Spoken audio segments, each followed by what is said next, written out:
This sustainability series and episode is brought to you by our friends at IMC Logistics, the largest marine drayage company in the nation and a true leader in sustainable supply chain solutions. IMC is investing in a greener future with zero emission trucks, clean fuel initiatives, and smarter logistics strategies that reduce emissions and improve efficiency without compromising service. At IMC Logistics, sustainability isn't a slogan, it's a commitment to building a better supply chain for generations to come. Learn more at imcc.com. Now, let's dive into today's conversation on sustainable innovation in global logistics. Hey, KP, what's going on? Hey, welcome back to Kev Talks. This is going to be a great episode. I'm excited. It's September. It's almost fall. I think I mentioned that last time. It literally, this episode will broadcast on release on Friday, and a few days after that, we will be officially into fall. So no pumpkin spice latte, but it is definitely starting to feel a little bit like fall around here with football. The weather is not cooperating, but it is. Yeah, I was going to say it doesn't feel like fall around here. It's like 92 degrees right now. Yeah, and we just had like a summer shower down here. Yeah, in fact, it's starting to rain here at my house, which is what is needed around here. But yeah, what's going on with you right now? Maybe is this a good time for us to? Full on, you made an announcement, but let's do it officially on Kev Talks. Let's talk about Archer and tell me a little bit about what inspired you to start Archer. Questioning my insanity or my sanity, but so let's just get to the name first, right? So my consulting company was Orion Global, and we picked that a long time ago because Orion's a constellation. He's an archer, and he's got, a lot of arrows in his quiver. And that's what we wanted to be as a consulting firm, is we just had a lot of tools in our tool chest and a lot of arrows in our quiver. And I always felt like if I ever started something else, I would name it Archer. So we've had this observation for a long time that logistics software platforms out there were just that. They were logistics software platforms, and they were not necessarily focused on things like companies that you and I came from, that BCOs really needed to see. They had very limited number of personas, and at the end of the day, what people were looking for is, where's my product, right? And you and I probably always buy stuff on Amazon, or have in the past, and when you buy something on there, you never pay attention to the order number, and you don't pay attention to the tracking number that they give to the freight forwarder or to FedEx or USPS. You look at you click on it, and you look at where are my readers, right? And so we felt like there was an opportunity to really bring item level visibility into global logistics platforms. And so we've partnered up with a company called Logward out of Hamburg, Germany, who has a no-code platform. And you can really configure based on your individual personas and your individual workflows and get that item level visibility, even though the different players, the ocean carriers, the freight forwarders, the transload operators, the drayage companies, their piece is pretty defined. But it doesn't mean that that's what we should accept as customers, right? As BCOs or as freight forwarders ourselves, who need different things. So we started Archer, and we are an execution company and integrator of the Logward platform. And so we'll design custom workflows and processes and work with our partners to bring the right visibility, the right item management to global supply chain. So that's kind of it in a, that's not much of a nutshell, but I mean, that's kind of the small tree, but that's what we're doing, man. We're bringing execution and new things to global supply chain. That's awesome. That's I'm excited for more. I know there's a lot more to it. There's a ton, right? And I think at some point, I think it's a full episode, to be honest with you, because I have some more questions, and I know some of the answers, but some of them I don't. And I think this is not just exciting, but it's something that I think can be a differentiator in the industry and the market. So I'm excited for you and excited for, your potential clients and customers to finally Yeah. get access to this. So more to come. Absolutely. You will Dang hear right.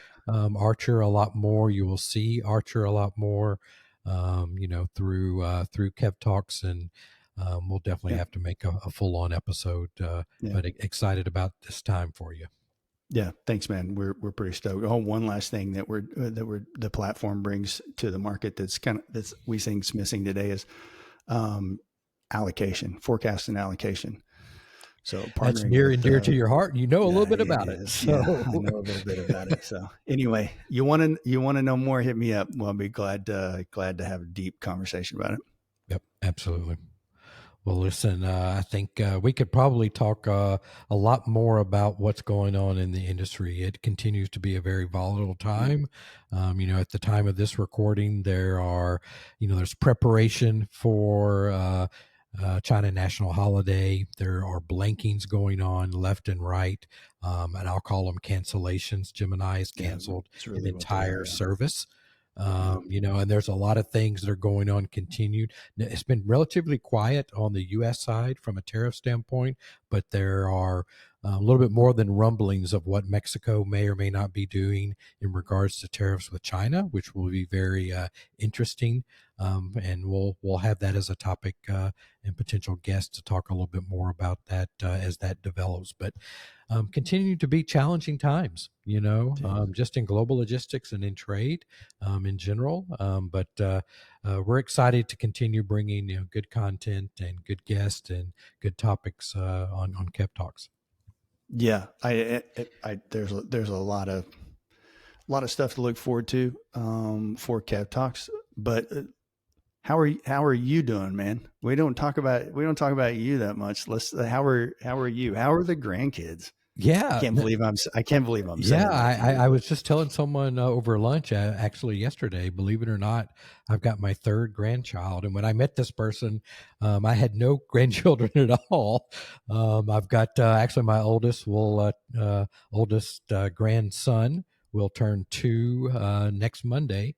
Oh my And gosh. then he has a little brother that is due around Christmas. And then I've got a 3-month-old granddaughter.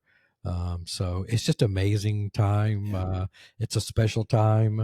It's a great time for me, professionally, to have the flexibility to be a papa. I'm not Yeah. a granddad. I'm a papa. But it's a great time. I enjoy it. Working remote, work from home, so there's a lot of good time to blend and mix grandchildren time, but I also love it. global logistics. So, Yeah. and business is really, it's definitely solid, in regards to what's going on and a lot of exciting things, in the future. So, it's good times. Yeah, that's awesome. Well, I'm glad that we're doing, I'm getting a lot of feedback on our customs quick tips and things like that. And, Yeah, same. Yep. from people that I know, and I told you earlier, I had a 2 hour plus meeting with a friend of mine I've known for 40 plus years, who started a company doing some importing, and, the uncertainty and the duties and the, things like that have impacted him. And so he's, he and I are able to kind of sit down and reconnect and have conversations. So there's a lot of stuff going on in this industry right now that it's hard to keep track of. Well, these custom tips, I learn something every week, Yeah. right? I mean, as Yeah. long as I've been in this, and I am not a customs broker, I'm a logistics guy, but Yeah. I've been in and around customs, so I am dangerous. But I thoroughly enjoy, these tips, these tidbits from Harry F. Long and Heather Rush.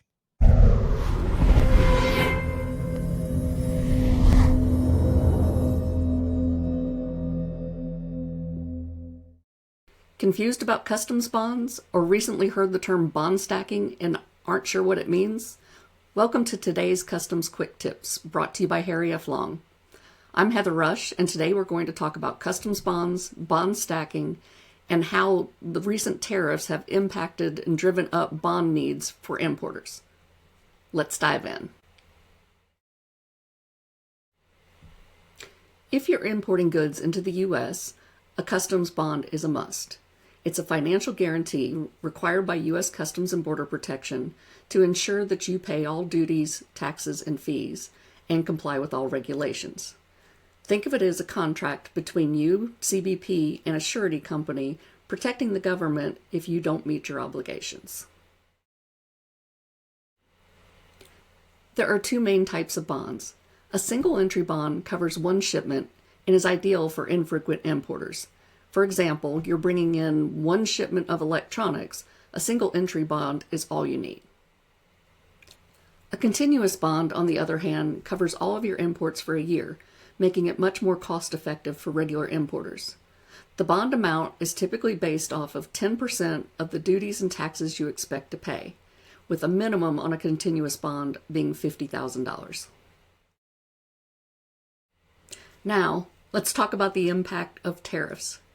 Recent trade policies, like Section 301 tariffs on Chinese goods, reciprocal tariffs, and tariffs on steel, aluminum, and copper, have significantly increased duties and taxes.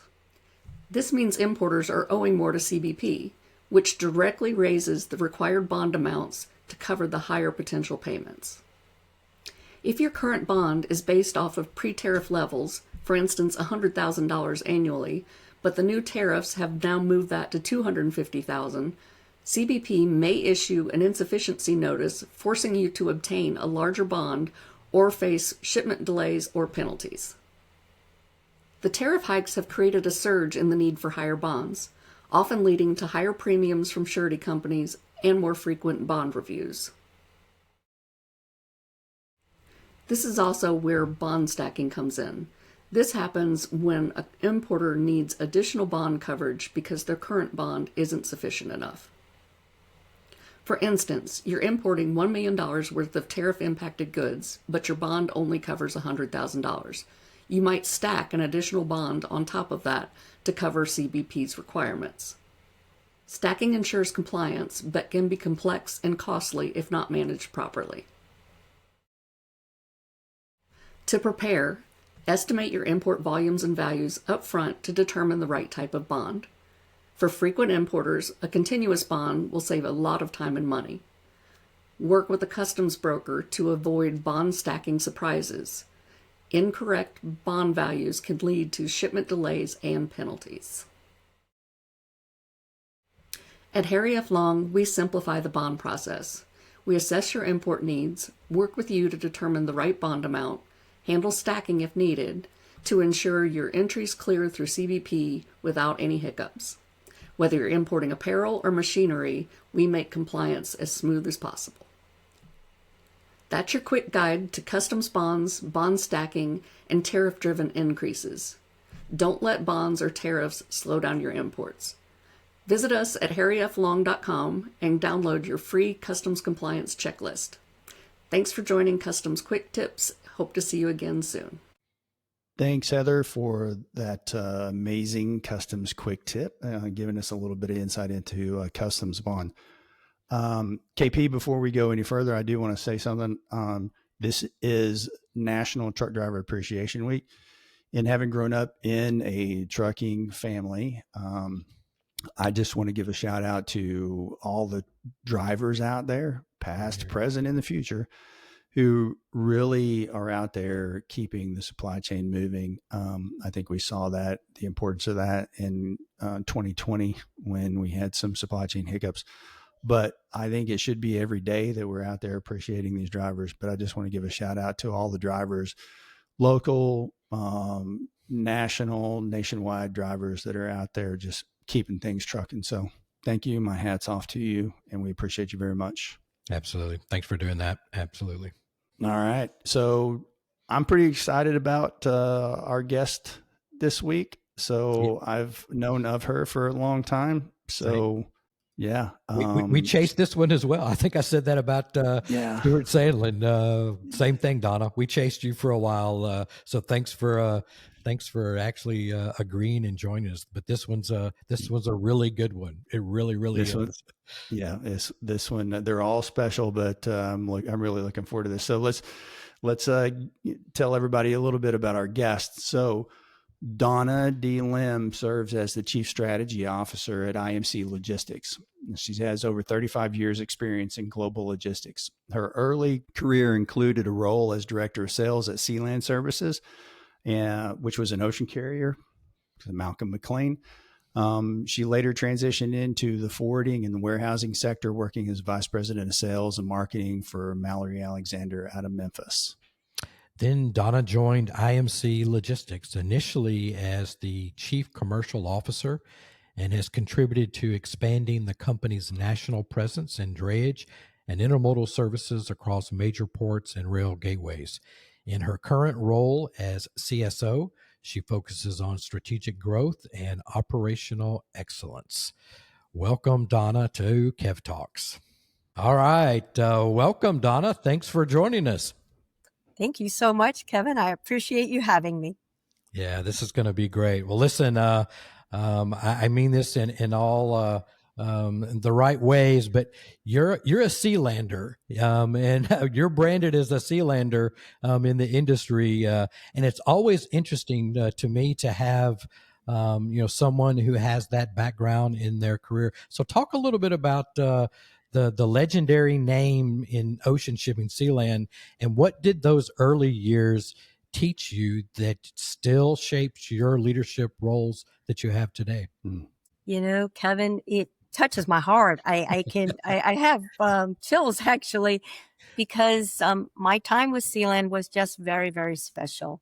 It was very early in my career, and for me, it is the camaraderie at SeaLand, the customers that we served at SeaLand. All of those things stay with you all through these years. And it's so funny because you cannot be in this business and not run into an ex-SeaLander somewhere. And that's what I mean. They're everywhere. Yes. We're everywhere. And what's interesting too is a lot of SeaLanders are retiring, right? Mm-hmm. And so, it's part of what that legacy was all about. And for me, I say that it was very, very special. It was special in my life. One, I was learning. I was young in my career, and my appetite to learn was so big. But more than that, it was the people that I was able to work with every day that just touched me, and their love for the business, their love for each other. It was beautiful to go to work and have a team. And back then, I was responsible for the Trans-Pacific trade lane, both inbound and outbound. And I had 2 young children. And so I would put them to sleep, and then I was able to come online, and Asia was waking up. Yep. And so it was just so much fun to be able to take care of our customers, both here at home in the U.S. and then in Asia, the events that happened in time. I remember the Kobe earthquake and being in touch with my Japanese counterpart. And so always able to come to work and, oh my God, being a part of everyday life for your colleagues. And so it was those things. It was the welcoming. I traveled to Asia several times, even as a young mom and young in my career on behalf of my customers. And those things just stay with you. And so why SeaLand? Why the legacy? Why there's still this big allure? I think because it was so real. Higgins, that's so consistent with what we hear from other guests that we've had, and absolutely, as we talk to other people in the industry, it's so consistent with what you said. I mean, it's a special club, really, that everyone's a member of. Well, and KP, you didn't come into the industry until after Maersk had already acquired SeaLand, I think, right? So, right. I had the privilege of spending a lot of time with a lot of people from SeaLand, and it's not just from the SeaLanders' perspective. For me, it's from my perspective as well. What Donna said, I would say I saw the same thing from the customer side. So that's, you see what made it special. And in fact, I can't take you in there, but in my front room on my bookcase is a SeaLand model of the old Champion class, renamed from the SL44s. So that was a gift that was given to me after I departed from Walmart that had been taken out of the corporate office there in Charlotte. So, Wow. Kevin, I love that. I love that. So what years were you there, Donna? Because I know we know all the same people. I'm sure 1991 until Merce bought us. Okay. Right. So, so you work with Tom Cowan and Dick yes. Murphy and all, Rob I mean, all of John Crawley and Rob Cusile and Brian Most and Alana Finner and all those people, right? Oh my gosh, you're hitting home. Check. Bill Kenwell, another Bill name Kenwell, probably well. Cliff Pyron, dear to my heart. Aldridge. My first trip to Asia, Cliff was the country manager. We were there in Hong Kong, and my first ride on the junk, and we had just left a Nissan visit. We had left Japan and then came over to Hong Kong. I had a glove customer. We were moving into Yantian and Shenzhen. Yep. And so what an exciting time it was, the expansion and, the opening up of China. I had the great benefit of also representing our cotton industry. Mm-hmm. And so we were moving, and think about how long ago that was. You will remember the transfer from so much stuff that moved break bulk into containers. Yeah. Here, the heavens were opening up for our cotton. And I'm telling you, I remember calling Trade Lane and saying, I need 50 slots. I need 100 slots. I need 150 slots. Dang it, Lem, you're going to load up the ship. Load her up, right? So it was fun. Yeah. Just a whole lot of fun. Yeah. And then the office was in the ATL building. And I'm just like, this is the biggest building I have ever been in my entire life. It was just amazing there in Hong Kong. So yeah, and a name that I haven't thought of in a long time. It just crossed my mind when you're talking, Gary Gilbert. Oh yeah. What a fine man. I mean, some of the finest people I've ever known in my whole life. Right? Yeah. So, very cool. Well, I still stay in touch with quite a few of them. In fact, Cliff Pyron and I stay in touch quite a bit. Yeah. Okay, well, please call me on your next call. I'd love to be part of that conversation. Yeah, I'll do that. Oh, good. There's an episode right there. So, Donna, moving into forwarding and warehousing, I believe it was at Mallory Alexander. Yes. You gained a much broader perspective coming out of the shipping, SeaLand, Maersk. How did that prepare you for like your current role that you're in at IMC today? It was an amazing time. I think we learn so much on the ocean carrier side, right? And we get this huge global perspective. What happened in going to Mallory was kind of opening up the window and seeing the inside, our land side piece, understanding the compliance that has to go on with the shipment, whether it's an inbound shipment or an export shipment. I was particularly keen, and that's when I was able to really step up. My championing for our U.S. exports was with Mallory because we were the largest forwarder for cotton in the world. And so it was there that I really began to understand some of the documentation challenges, just the ability to get your bill of lading right the first time, right? So an amazing, I was with Mallory quite a long time, almost 15 years. So wow, I didn't realize you were there that long. So you and Scott, did you guys join about the same time? Scott Hagan? Yeah. Oh yeah. Actually, I helped to recruit Scott to Mallory. and he's done an amazing job Yeah. for Mallory. So yeah, it was also that extension of that SeaLand network. We were moving cotton to Asia at the time, and we needed transshipment points. And so just, some of our country managers, all of them calling on all of those old guys to help us on the Mallory side, on the forwarding side. So to even get back to your question about learning, the warehousing side, it was an opportunity to get inside the transloading, not just on our U.S. exports, but the transloading of imports. Yeah. So that was particularly helpful for me in my career, certainly as I sit today with IMC and our expansion into transloading. But I think, when I look at Mallory with great fondness, those were great years, not just championing U.S. exports, but also on expansion. That first year I came to Mallory, we were able to create an intermodal product into Canada and Mexico. Mallory had been in Mexico, and that was new to me. So those were also wonderful opportunities of learning some of the challenges in Mexico. The discussion we'll have later about cargo theft, the introduction of some of the problems we experienced in Mexico 10 and 15 years ago, never dreaming they would come to our own shores, right? We'll talk about that in a little bit. But those were great years, great family, great people. Yeah. We probably crossed paths.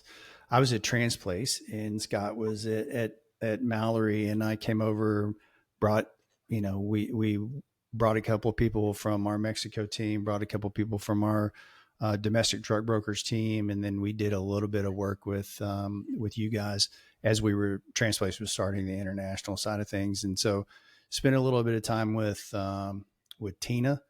Yes. Over there, and I got to hang out while Neely was playing in the Pro-Am there one year. So kind of walked around and followed Neely around playing while he was playing golf one day. So spent a little bit of time in your Memphis office over there. Great. Right there by the airport. Yeah, absolutely. Yeah. Well, listen, Donna, you kind of were reminiscing a little bit with your days at SeaLand and Mallory, but I want to pivot a little bit to as we celebrate American Business Women's Day, what have been the defining moments? Are there any defining moments for you as a woman leader in what obviously is a very male-dominated field? A lot of the names we just mentioned, they were male names. But are there any defining moments for you as a woman leader? Kevin, there are. And sometimes when these moments happen, you may or may not realize how powerful they are or how meaningful they are at the time. Yeah. But I remember there was this one time, and I say this for all the women listeners who are contributing in all kinds of different ways at all kinds of different levels. I think sometimes we need to stop and really look at ourselves and look at our contribution. Again, no matter what level you are, I think sometimes we have this habit of putting others first, our children first, our spouse, work. I will tell you on a personal level, and I don't want to speak for others, I rarely thought about myself first. And I rarely thought about my value to my company first. And there was, as we all do, a very challenging time in my life when I had to. And so I had to think about my career. I had to think about not just my contribution, but my title. I had to think about my pay. And I was very thoughtful about it. It was a defining moment for me to understand this is your career. And you are in charge of your career. And I wanted a recognition, I guess, of the contribution that I was doing, but I had to understand my contribution first. So with thoughtful consideration, I,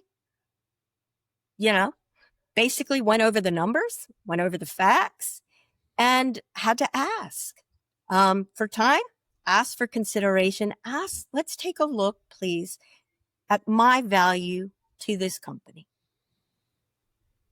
And I will tell you that by the grace of God, I was calm. There was no emotion. There was no chip on my shoulder.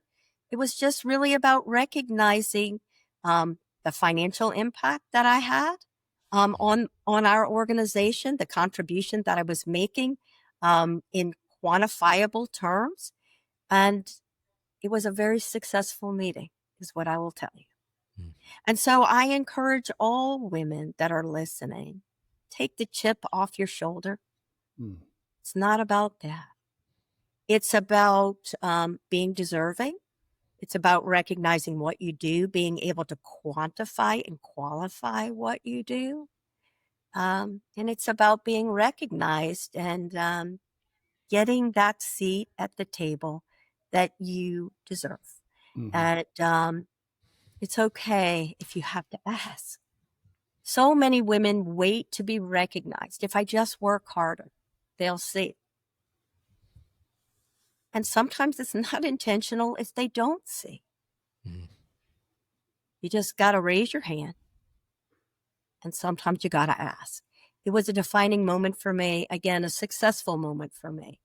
And I hope for many others it will be too. And so today and here's the great part for both of you. Today, I took a big chance leaving behind a company we talked about that I love so much and was very comfortable there, and went to work for Mark George, our chairman of IMC, amazing leader in our industry. He asked me to join him to create a national platform. I can do that.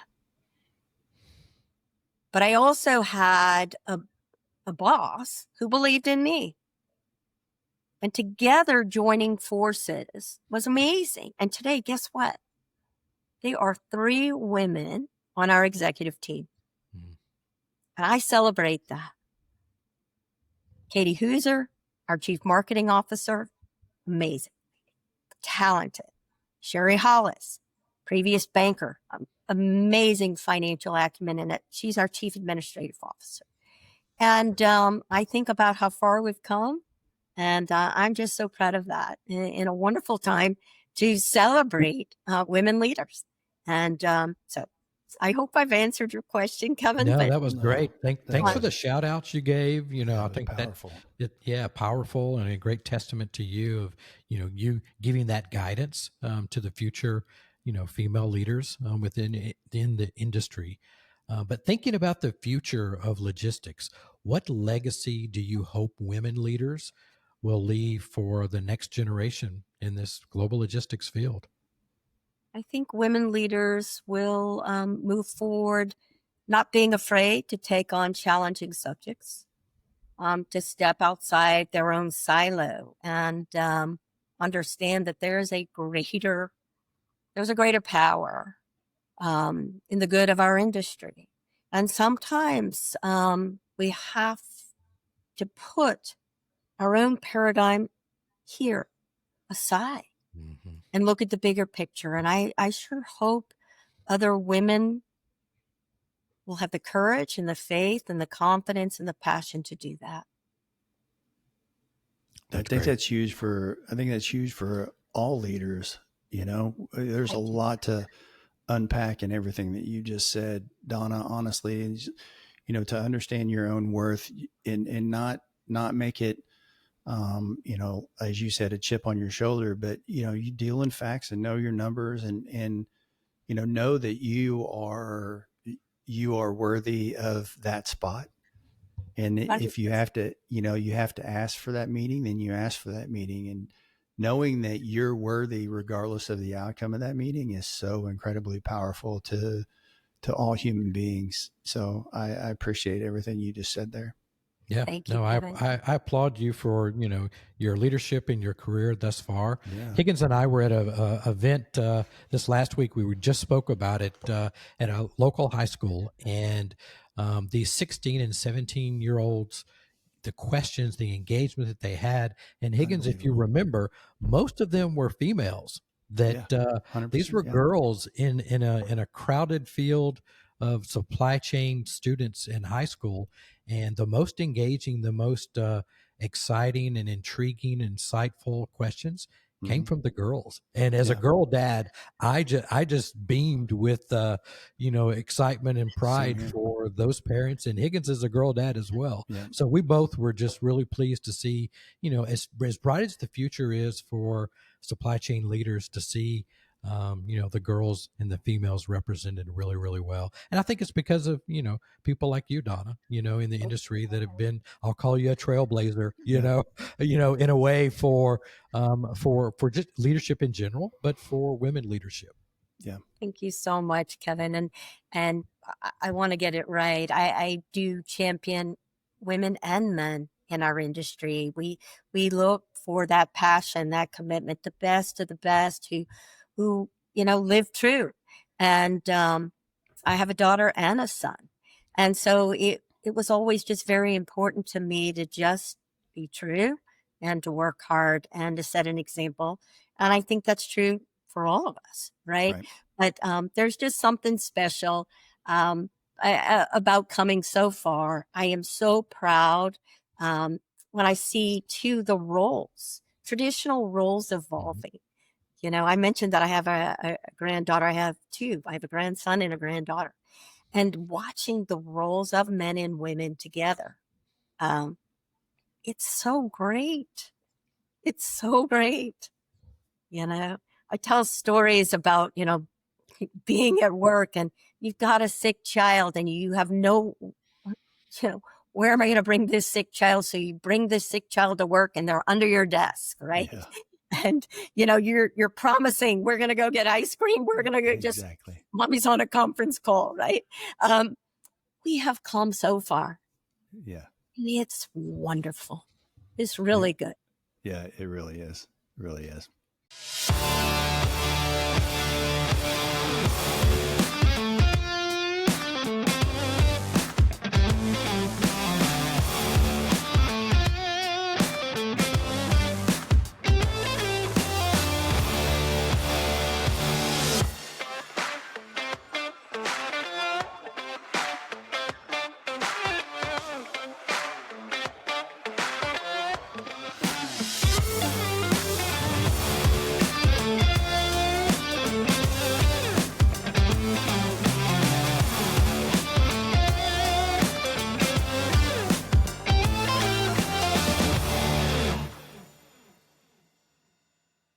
Yeah. Well, listen, you mentioned a couple of roles. So as a chief strategy officer, you're guiding IMC's growth in drayage and intermodal. Where do you see the biggest opportunities and risk right now? There's no doubt that we're coming off a terrible freight recession. We felt it January of 23. Boom. We all felt it, Yeah. right? And we kept, we were hopeful that it wouldn't last as long as it has. And just as 2025 comes and we have high hopes, we are struck with such uncertainty, in all of these different capacities. So, let's talk about the positive, the opportunities. Okay. We continue to have opportunities to expand with our current customers, expansion even with new customers seeking new services. But we have finite freight. We all know it. And we have to continue to keep our sights set on growth. And natural growth opportunities are our neighbors, the Canadians and the Mexican opportunities that we have. For us, IMC Canada First, as one of our major leading trading partners, it is a natural to continue to move drayage, which is still our core, into our natural trading partner in Canada. That is what's next for us. Okay. In addition to that, expanding our intermodal services. We've all felt it. Goes hand in hand with freight. I always say follow the ships, because our core is international drayage. Let's follow the ships. And now let's talk about my, concern for risk. I am concerned about these upcoming fees, port call fees on Chinese owned or operated vessels. Yep. I've seen it. You've seen it. Mm-hmm. When we start skipping port calls, Yep. major problem for our industry. We serve this nation in over 50 locations, every major port, every major rail hub. We know what it means when the ships don't call. And we also know what it means when the ships call and these huge vessels just start dumping freight. And we can't absorb the dumping. Yeah. Yeah. And we come to our knees. And people go like, why? Oh my God, why are you having a problem? Well, we got this 14,000 TEU vessel and all of it's discharging within a couple of day window. And let's think about the exports that have waited for that vessel to be retrieved. Let's think about the empties. Mm-hmm. I look at both of you because you know how real these problems are. Yeah, and Donna, you're kind of getting to my next question, really, where I feel like drayage is overlooked in a way in supply chain planning. So, what kind of misconceptions do you think, from your viewpoint, do shippers or even policymakers still have about the importance of the drayage component of the supply chain?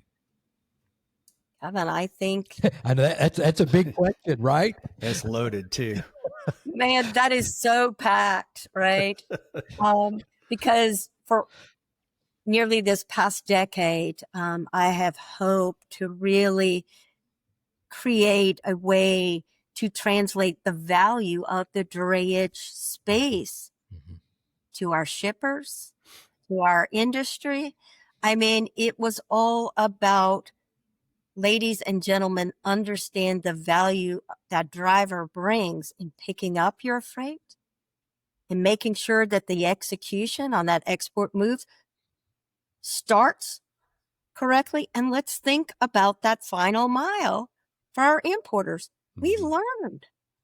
COVID showed us what happens when we do not have capacity. What happens when that driver can't retreat that green light ready freight because it's buried 7 deep. That value of that driver matters. And we're still fighting for a seat at the table, Kevin. I'm telling you that there were times after COVID when shippers were so upset about some of the unfairnesses, some of the unfair practices, and the hits of storage, demurrage particularly, and the lashing out. Who could they lash out at? Everyone that they could, but it was an easy target. Yep. And so what are you going to do? You cannot take away that driver's pay. We're an asset-based carrier. You know how expensive it is to run your own trucks? Yep. What about insurance costs? And to have to come to the table and just to argue the value. Didn't you live it? Didn't you see it? Yeah. Well, we're still doing it. So it's a packed question. Asking, how do we take this fragmented industry and celebrate our drivers? You tell me. I am looking at you for your thoughts. You come at this too from a different perspective. So I'm curious what you think. Yeah, I think it's a full-on episode, right? Yeah. As Higgins and I have talked about, Uh, the format of this podcast, it lends itself to bringing people like yourself, subject matter experts and others in the industry, a shipper and a port, and an ocean carrier, and working together to for a common goal of solving issues like this. I don't know. I don't have, you know, magic fairy dust that I can sprinkle over this, but I think it's definitely, a topic that I would love to, bring in some subject matter experts and venture into trying to solve it. Yeah, well, it's not the first time, and it definitely won't be the last time that we have this conversation. And Donnie, Kevin, KP is 100% right. We have talked about this at length, but you, from a drayage perspective, you just break down the drayage side. The complexities involved, if you just take the ports of LA and Long Beach alone, right? You just take the complexities involved with picking up a load. Sure. In all the different hoops that you have to jump through as a drayage operator, because 12 to 13 terminals out there, every one of them have their own appointment system. Every one of them have this, every one of them have that. I need that empty over here, but you can pick up your load over here. And are you using a pool of pools chassis or using your own chassis? What are you going to do? And, is it stacked? Is it not? Is it on wheels? And just the complexity in picking up a load is something I don't think a lot of people understand. And we, drayage rates have been compressed forever. I mean, I could probably get within 10% of what the drayage rate from Long Beach to Southgate, California is. And it's probably not much different than it was in 1994. So, we do have a heart for that drayage community. And I think that people like Harbor Trucking Association have been doing a lot over the past 10 years to kind of highlight the needs and to help with those policymakers. But I mean, y'all's costs have gone through the roof. I mean, you used to be able to buy a used tractor to go out there and start a drayage company. And now you got to have, you got to be in compliance with all these rules. And I can't even imagine what a truck, what the tractor's costing now, $150,000, $200,000 just to, just for one tractor, just to move containers. You got it. Also, the investment that we've made in EV and hydrogen trucks. Yep. Yeah, $500,000 a truck. Yeah. We are so misunderstood sometimes. We have over 100 people in our technology department alone. The sophistication that is so necessary to keep an innovative approach to what we do and to continue to move forward. And this integration with multitudes of platforms. It's very expensive and very costly. My daddy used to tell me, and my daddy was a dentist, so he wasn't in our business at all. But he taught me so much. My father used to say, honey, you get what you pay for. How true? Yeah. Yeah. 100%. Well, it's interesting. Your dad was a dentist. I mean, that's where I started. I was a dental technician before I got into this. Out of town. Yeah. I was a dental technician making crown and bridge work, and then was going to be a dentist and went to college, and I'm like, I hate this. And so I ended up getting into this business, and here I am 40 years later. Here you are. Yeah. I love it. Yeah. They said, do you want to be a dentist when you grow up? I said, no, thank you. Teeth were more important than like breaking a leg back then. I'm like, no, thank you. I'll figure something else out. It'll be okay. And here we are. Right. Yeah. That's awesome. Yeah. All right, Donna, here's an really interesting topic. I can't wait to peel back this one. So you recently testified before the U.S. Senate Judiciary Committee on organized cargo theft. What do you? How did that come about? And what do you want lawmakers to truly understand? What were you trying to accomplish there?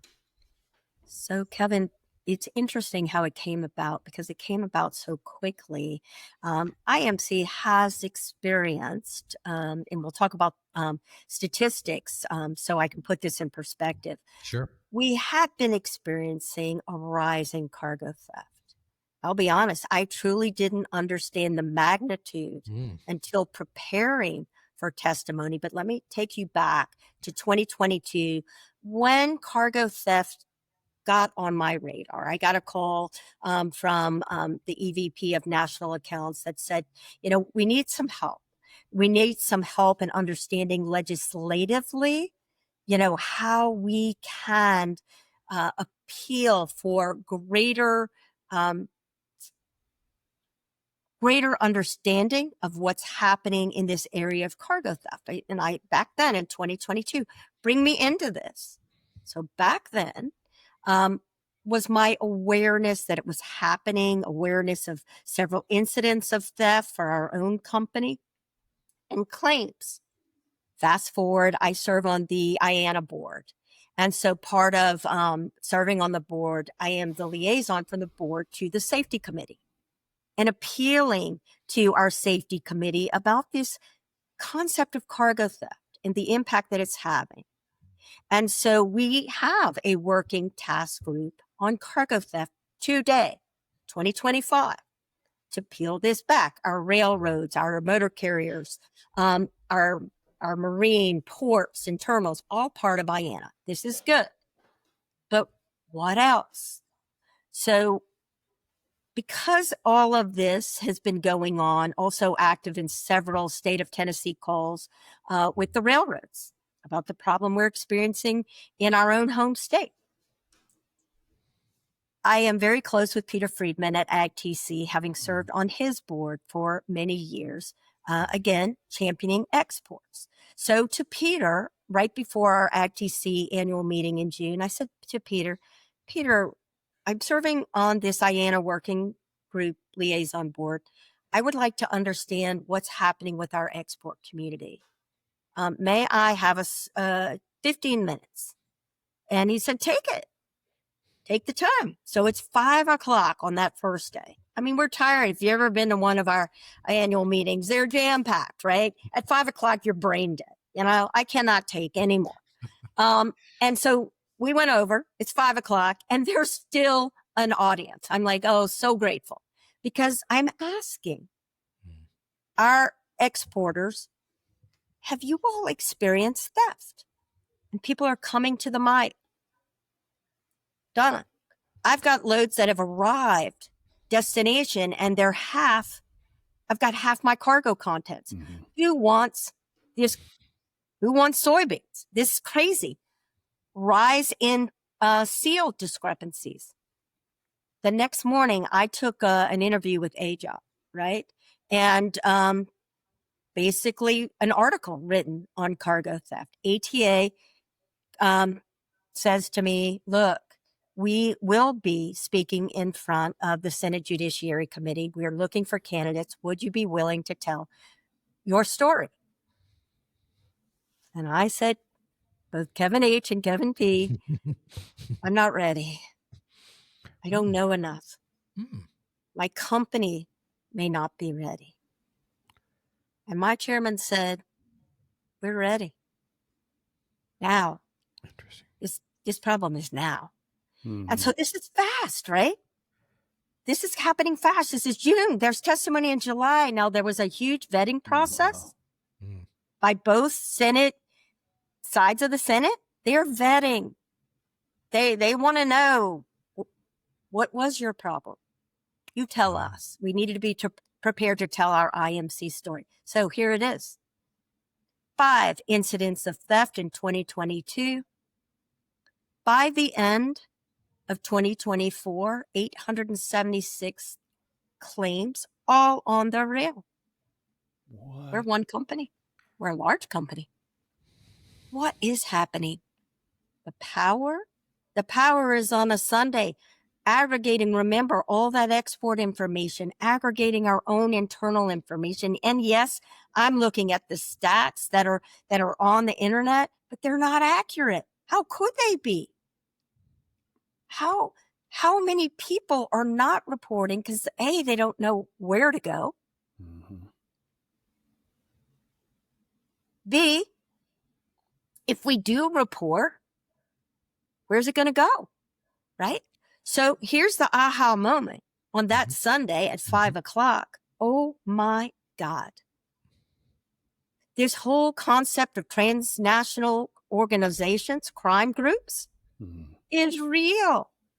We're on the intermodal. We service intermodally too. We've got an intermodal arm. I've got the footage. Check out the testimonies that are before us. It's real, guys. It's real. So, Donna, what would you say? I recently had a conversation around this topic with someone who's not really, in the industry as much, and they had a question that I really, couldn't. I knew I'd be talking to you, so I kind of logged it. I'm going to ask Donna: is this more of a reporting issue? So, the stat you just gave, was there not a mature reporting mechanism a couple of years ago that now it was happening, but it wasn't getting reported? How do you answer that? I think it's bigger than reporting. Okay. I think that we have problems on a local level, a state level, and a federal level. Remember, a lot of this commerce, especially on the rail, is interstate commerce, right? So who has jurisdiction? And our rails have their own police force. Our ports have their own police force. Look at, and Kevin, you mentioned the 12 and 13 terminals that we have serving LA Long Beach alone. So think the locales, the communities, and the different police forces that are involved on a local level. Who do you call, right? Who do you call for these problems? So, and here's the other problem, the aggregation of theft.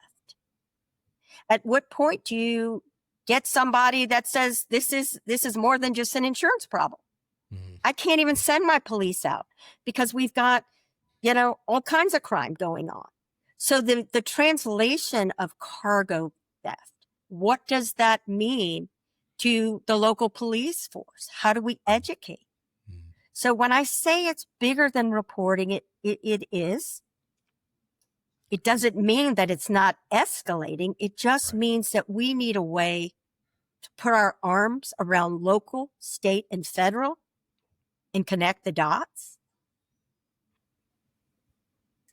And so I hope I've answered your question, Kevin. Yeah, no, you have. I think my next follow-up to that is, so all of this, your appearance and everything, now what's next? What do you do? What's IMC Logistics doing? What's the industry? How are they handling by having this, testifying at this committee? What does that actually do?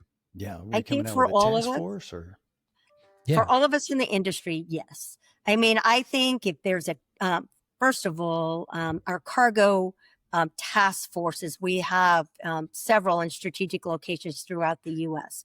But it's how do we participate and actually translate the messages of what we're experiencing ourselves. And so what can we do? Yes, we can educate, we can advocate.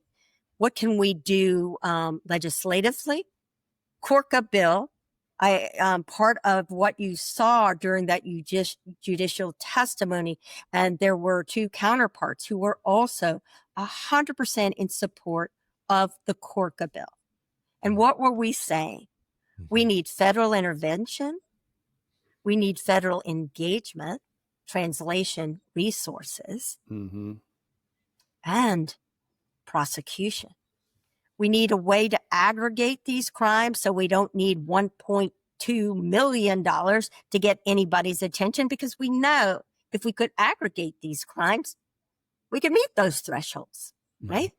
So what's the status of the CORCA bill as it stands today, early September 2025? So there have been, as I understand it, a ton of amendments to the bill. I am not a politician, and so I will just, I know, shocker. So I will just tell you that we have to wade through that and to continue to push for the number one message that this bill cannot go away. Okay. We cannot amend it to death. We must have a bill that still has meat and substance. And so I just encourage listeners to learn more about CORCA, to reach out to your senators. There's also an accompanying bill in the House to understand that legislation is needed. Number one, get active. Learn and understand what is out there, how you can encourage your senators to support these bills. They matter. And then, two, on a very personal level, our own companies. Don't be afraid. Yeah. Because look, if it's happening to me, it's happening to you. If it's happening to you, it's happening to me. Yeah. And together, if we can share those experiences, so much of what we do is confidential, and so much of what we do, we're hesitant to share. But if we've figured out a better mousetrap and we can share it, let's do it. Yeah. Well, we'll put some information on resources in the notes of this episode for the audience. We should do that. If they want to get more involved. But so what's your role in, will you have to go back to the committee again? How does that work? I don't know. I just They don't haven't know. summoned you back and say, wait a minute. They haven't. They do ask questions and have asked questions, which we have responded to. Okay. But, for now, I think the best thing that I can do is continue to share with you, our audiences and any, one who will listen, how real the problem is, how we need to share our own experiences, how we begin to connect the dots like I'm talking about, instead of waiting for this bill and this measure to pass. What is it that we can do? And I'm asking that of ourselves in Memphis, Tennessee.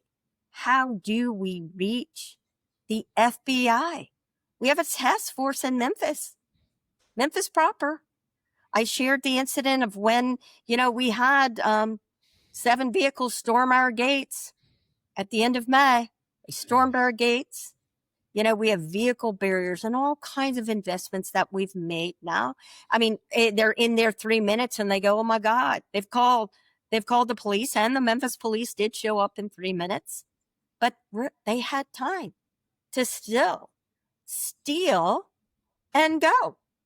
Right. Wow. So, it's got to stop, and we got to talk about it. We got to advocate that this stuff's got to stop. Our insurance rates, our insurance premiums. Come on, guys. Yeah. This nonsense is bigger than you and me. Well, So do Donna this. is part of and I haven't read the bill, but is part of that kind of like a jurisdiction definition. So who can get involved? Is that what's happening today? Is we've got, local and the railroads and the local PD and the FBI and everybody else is like, it's not our problem. That's somebody else's problem. You got it. 100% hit the nail on the head. And so what happens in this CORCA bill is establishing this Homeland Security central place to aggregate notification of these theft crimes, right? Okay. On our cargo. So that's a great start. It's a really great start. Yeah, that's awesome. Yeah, Donna, I think so too. This has been great. We're running up on the end of our time with you, but you've had 35 plus years. I can't believe we're running out of time. I know. I so love talking to you guys. We've covered a lot. We really have, and there's lots more. And one of those is, you obviously have many talents in your 35 plus years. But I don't know. Do you have a hidden talent or even a hobby that would surprise people? Oh my gosh. Oh my gosh. People would ask me, do you have a hobby? And I would say, I've been so busy that I am embarrassed to tell you that I didn't have a hobby. But here's fun. Here's something fun. So my sister picked up pickleball, and she's really good at it. And so I was a tennis player a long time ago, played tennis in high school, played tennis some, intramural at LSU, and all was fun and loved it. So I am committed to doing that again, going back to tennis and this new pickleball that's just the rage of, the U.S. My sister was so embarrassed. I went out to the courts to just, I don't even know how to score. And I've got on all this IMC stuff, right? Like, it's the only shirt I got.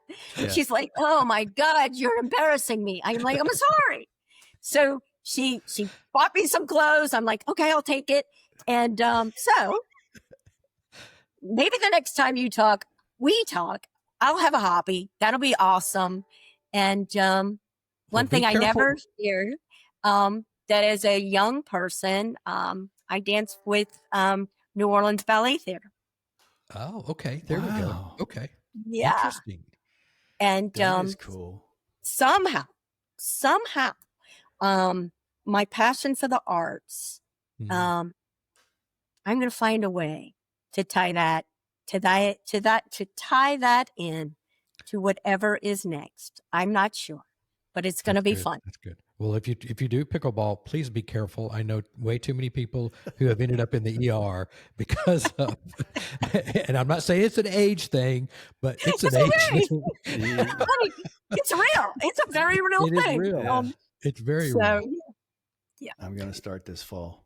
All right, a couple of more questions. I'm dying to know. So, when you consider through your career of attending conferences, and you only can answer with one of two, is the most important content, or is the most important networking opportunities? For me, it's always been content. Okay. Content. Okay. Good. Networking, I'm a believer in networking, and what's so interesting too, my networking, I mean, it was just a general interest in you and in you, right? Right. And never understood the power of network, which is, probably lesson number one.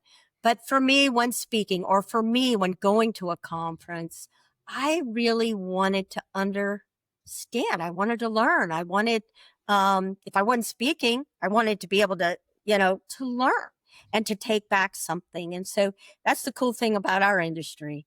I mean, look, how long we've been doing this, and every day we go to work, we still learn. So that's so true. But I don't want to underestimate the networking piece. But you asked me. Right. You only can pick one. Yeah. I picked one. You picked one. You did good. So if you weren't in logistics, what would you be doing? Oh, gosh. I thought about that. If I wasn't in logistics, there was a time that I actually, when I left SeaLand, when Merce bought us, I left to go to law school. And it was something that I always wanted to do. And basically accepted and was going. And then what happened, I got called back in the industry. Oh, part-time, right? Because I'm waiting for August. Oh, no. There's no such thing as part-time in our business. Okay. And never went. So perhaps that. And another love I had was just education. So who knows? Maybe been a teacher. Who knows? Teaching law. Maybe. But it definitely wasn't dentistry. I'll tell you that. I'm with you on that, Donna. Yep. Not at all. Yeah. Nope. Not fun for me. Yeah. All right. So in all your travels, give us your best meal you've ever had. And it could be out of the country. It could be in the country. What's your best meal? Oh, gosh. Okay. So here's a little secret. So I'm from New Orleans, born and raised. You can't get a bad meal here. So what happened, I born and raised here, educated here in Louisiana. Then, of course, went to Memphis, married, went to Memphis, had children, all of that. My career was the bulk of my career, always Memphis. COVID brought me back home. Small place here in New Orleans too. My parents were aging. So why am I telling you this? My father was an amazing cook. Amazing cook. Little secret, I can't cook. Oh, I'm really? Oh no, I'm terrible. Probably because I think you need a lot of patience, and I think you need to love it. Now, I love good meals. Right. I love good meals. I will tell you the best meal in the United States right here in New Orleans. You want a shout out to a Yes, couple of we do. places? Yes. Yeah, please. Okay, so there's a little place just around the corner called Station 6. It's a local joint, right? Okay. The best soft shell crab with crab meat on top, right down the street here by the lakefront, right? It's Okay. crazy good. Mr. B's. Mr. B's is a wonderful bistro in the French Quarter. It's been there forever. The best shrimp and grits that you'll ever get. It's an amazing meal. So here's here.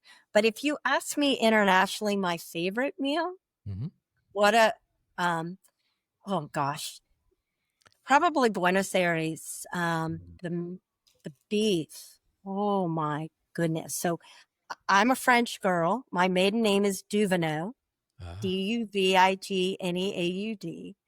So I love French food, but I don't know. There was something about that beef in Buenos Aires to die for. And then there's always that Parisian meal with frites, too. That's amazing. So I say two. The one that hit home was Buenos Aires because I think it was such a shocker. I was like, man, this is awesome. I just wanted to keep eating, right? And then, I'm hungry. Yep, Paris, you can't get a bad meal. So I don't know, fun, make me want to go in it. Actually, know, right? Yeah. Yeah. Well, we're going to have to, when we go down to the Port of New Orleans, KP, we'll have to connect with Donna and go to Station 6 or. I got my hand up. That is on our agenda now for sure. That's for sure. Let's go. I will take you. Yeah, let's go. That's great. Well, listen, it's Donna, not fancy, guys, but the food is great. Look at us. We're not fancy. We don't need fancy. Look at Higgins. Come on. Yeah, come on. Hey, we're from Arkansas, You know what? I love it like that. Let's go.